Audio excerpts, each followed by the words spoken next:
as Pat was kind of alluding to, and I've mentioned a couple of times, we have an application. It's called Scan ESC. The primary function for this application is to build efficiency into a program after it's been installed. So any program that is complete can be audited with this tool to make the program more efficient. So when you log in, this is how we log in, the back door to it. But a new user will say, create new account. And that's somebody who's asking, how do you ensure your people who are doing your audits are doing them correctly? You make sure your tutorial has all the information you need to not only use the program, but how to use it in your facility.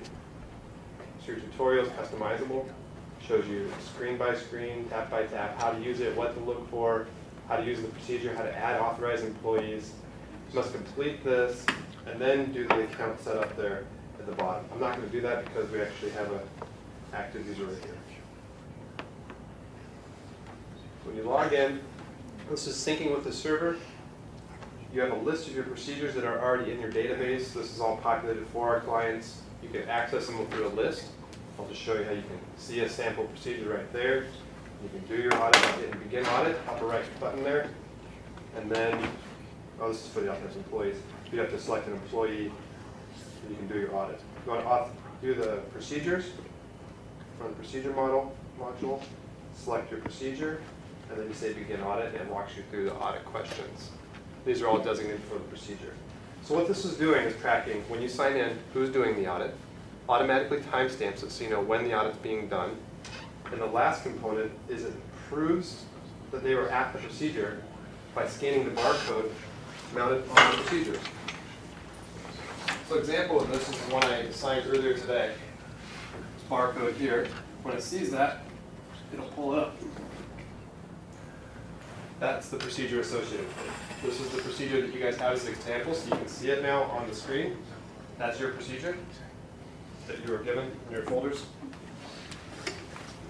You can view a PDF when you're walking around it, so you can have this as your auditing tool as you're walking around the factory. You have 3G access in the iPad. It's sending the information up to a server real time, so if this gets broken, lost, or stolen, you still have your data, which is worth a lot more. And you can audit your procedure right there. It asks you the questions. Is the procedure still present, legible? Yes. Are all energy source tags present? If you don't know what that means, you can click help at any time. Is the equipment still accurately represented by the pictures? And review all energy sources in the procedure. Are all energy sources still accounted for? That's kind of the hardest question. We save that for last because that's the one that people will probably need help with if they're unfamiliar. They can hit help on that. You can see how it gives you a list of all the typical lockables for your facility, typical non-lockable, and the general rule we just went over. Any energy source going into the equipment must be identified in the procedure per your corporate policy. Now the intern or person who is available to do your lockout-tagout audit can now finish the audit. It's complete. That sends the information up to the server real time, and that is displayed right here on your dashboard anywhere in the world, 365, 24/7. So you're able to see real-time status updates of your program. Now I have 10 of 18 procedures audited at ESC's World Headquarters. And I can see by clicking the blue bar right above it, 4 of my 20 authorized employees have been audited. And as a maintenance manager for multiple locations, or a corporate safety director in that case, he's managing multiple safety managers. He can see they're doing their job without calling them, without flying to the site. And he can prove it by clicking the audit status there. And then you can see real time who's doing the audit, all your audit information. So you see you have an audit column, completion date, procedure was audited, and if the barcode was scanned. Why is that important to prove the barcode was scanned? Yeah, because they can do it without the barcode, so somebody paints over it, you can still access it in the list. But you could also access that list from your office in a nice comfy chair and do all your auditing from there. So if all these say no, that indicates to me as a corporate safety director that that safety manager is probably not doing their job. You also can see timestamp. So you can see February 14th, 2012, March or April 6th, 2012. So you can see a big gap between these audits. That's probably how the audits should be being done, not all done within 2 days. 10,000 procedures, 2 days, you know there's an issue there, probably pencil it. So you can see some of them have barcode scan, some of them have not barcode scan, and then you can see a task list being generated. Task list is identifiable both on the server and in the iPad application. Slide back in here. So within the task list, you can see each procedure. As you clear the task list, it disappears from the list itself. So as you're marking these complete back at the office, if it was new pictures needed, new energy source tags, and you're coming back around to fix these tasks, now you can mark them complete within the task list. You can access the tutorial at any time, and also importantly, common OSHA citation, not having your corporate policy either updated or available to authorized employees. That's a really common one because you might have it on your local server, intranet, you know where it's at, but does every authorized employee? If they have this and they all know, if they sign in, it's always here. This is the most up-to-date one. Because you might say, you know what, we had a new initiative and we changed our stance on the lockout rule, and we now want to be looked at differently within our corporate policy. Pushes a real-time update down to the iPad so they have access to the most recent copy. It's now your controlled document. Have your graphical procedure in there explaining how to use it. Decision flow chart. Everything you need in your corporate policy is right there. That is how to get world-class efficiency in your lockout program. Any questions in the iPad app? Any thoughts or reactions? Pretty basic. Pretty impressive. Back here, Jim. There you go. Yeah. One thing that I was being so rude to talking to Pat while you was doing your presentation was tying the employee side into that, because from what I've seen, that's more just the procedure itself, is your yes and a no. And so how do you cover your, making sure that the affected employees or the authorized employees are within that? At the bottom of the screen, there's an icon called Employees. Okay. You click that. It brings you into the same screen. So this is your procedures. This is your employee. It gives you audit instructions here, also accessible through the tutorial. And then you can select a procedure that you're auditing them with or scan it. So if we're standing right outside the, let's say the electric boiler that we have a 2-page example of over here. That's the procedure. Then you say begin audit and we'll select an employee. I'm in the list there. And then I conduct my audit here. You know who conducting the audit because you signed into the iPad. And you know who's being audited. You know the time and you know the procedure is being audited against. All that information is collected. Were there other inadequacies, so it's not just a yes, yes, yes all the way down. You have to read it, and there's help files along the way. You complete that audit, and then you can see that data real time on the server. Can you edit and add different notes regarding that audit? Not yet. Okay. More importantly, I thought you were going to ask, can you add new procedures?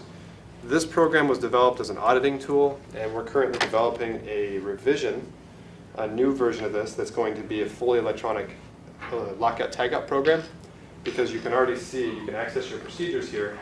Why should you ever have to print, laminate, or mount them on the rooftop when you can have a few iPads that are pretty inexpensive when you consider the whole cost of a program? And now you have the ability to have your program controlled document, real time, no printing and laminating, and it lowers the cost, increases the efficiency, and I think this is the way the world's going. So. Tied to the JSA too, as long as you're going to do it FR. Yeah, there's a lot of people asking us, going to do fire extinguisher audits, going to do these and that and the other thing. So this is, our core focus is lockout tagout, so we're going to master that first, and then we'll branch out. But yeah, this is definitely cutting edge. We're the largest lockout tagout compliance firm in the world by work volume, and we're leading technology with this. This is the only app in the world that does lockout auditing. If you're, obviously you've got to get an organization's procedures uploaded. Mm-hmm. And I'm sure those are probably Excel. These are in PDF. Our core procedure, the source file, is in Microsoft Excel, and then we save these to PDF so they're really iPad friendly. That means they're smaller to transfer back and forth, and it's easy to display. So Microsoft and the iPad doesn't play well So if you together. find a discrepancy, you can't necessarily make the change at the point of the iPad. You have to go back to the other Right. file. This is just an auditing tool. It finds the discrepancies. You still make them on a PC.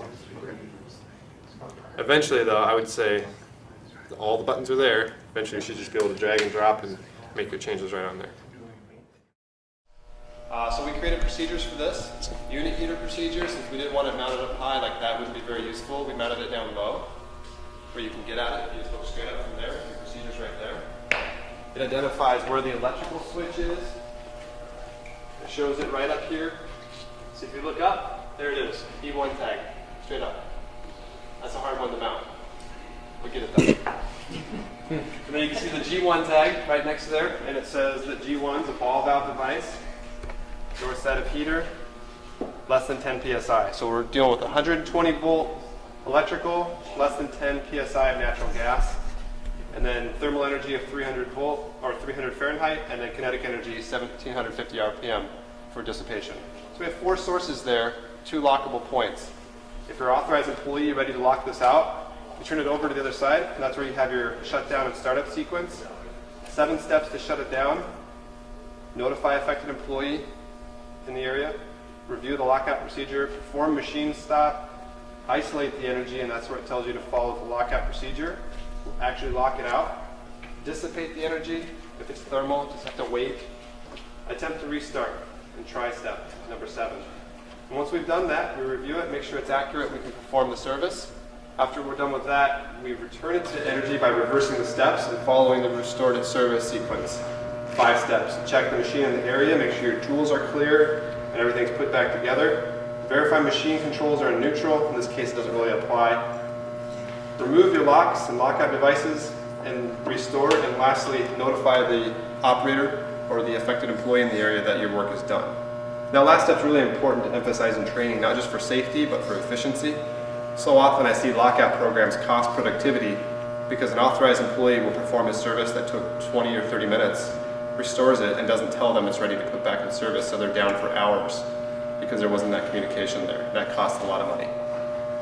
So looking around this facility, again, we can see that was just the unit heater. We have our overhead doors here. Our ceiling fans with breaker numbers called out. Transformer, 2 electricals. You can see the powered overhead door with the 120 overhead, potential energy from the door, and spring. Same with that door over there, gravity, spring, even though it's unpowered. And then we have the actual leveler itself, which you don't want to mount on the floor, so you just mount it nearby. That's the dock leveler. Potential energy, spring, and potential energy, gravity, in the form of 300 pounds. It tells you how to dissipate or block that before servicing. Relatively low hazard, there's no manufacturing equipment or production equipment back here. However, we looked at 1, 2, 3, 4, 5, 6, 7 procedures. And if OSHA threw the book at us and we knew about this, that's 7 times 70,000 is what our exposure would be. So, pretty big if we didn't have the procedures, and as a lockout company, we wouldn't necessarily want that on our record. So, we're compliant. Any questions on the procedures, how to use them, or which ones need it? Good. On your control panels over there, Yeah. on each breaker in there, would you have a procedure mounted? I mean, Tag for each breaker? tag for each breaker? No, we don't label inside breaker panels for that reason. Number 1, there's no room. Number 2, we reference which breaker panel it is and then which breaker number within there. Then the tag has no beneficial reason to be in there. So we leave tags out of breaker panels for that reason. No, I'm saying. Have it listed on the procedure, we'll point at it and say E1's located inside here, and Yeah. then we'll say breaker number 4 on the Okay. procedure, yeah. And if it's That's panel what I mean. LP2, we'll reference that in the procedure as well. Any other questions? Like the E1, E2, and E3, what does it all stand for? That's just your electrical sequential step. So it's supposed to be a unique tag for that machine, and then we'll sequence it if there's nearby. Like you'll see those 3 electrical panels nearby, so we wouldn't just say E1, E1, E1. Because they're nearby, you don't want confusion to happen, so we do. So if we have like, say MCCD D or 3, and you go up to your disconnect and it says MCCD 3 or D or whatever it is, that's basically what you're doing, you're just telling them where it is. You're just identifying with a tag, which it just helps speed up the process. So we could have just labeled that lockout at electrical panel far left on east wall or Here west you're wall. looking for a number. And here we can say lockout E1 pictured here, and it just speeds it up.